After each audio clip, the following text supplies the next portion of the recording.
លពីឆ្នាំមុនបងទិញរថយន្តក៏ចិត្តយ៉ាងអូនស្រី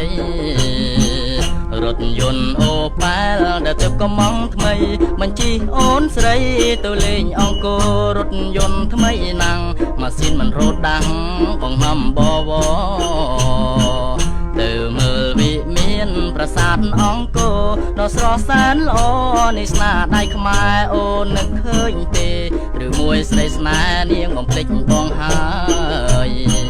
កាលពលពីស្នេហាសងសាបងអើយជាតិនេះឯងហើយអូនព្រមស្ម័គ្របង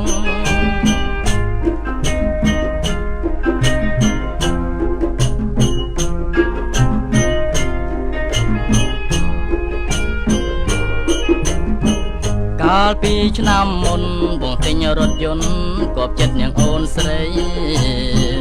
រថយន្តអូប៉ែលដែលទៅកំងថ្មីបញ្ជីអូនស្រីទៅលេងអង្គរ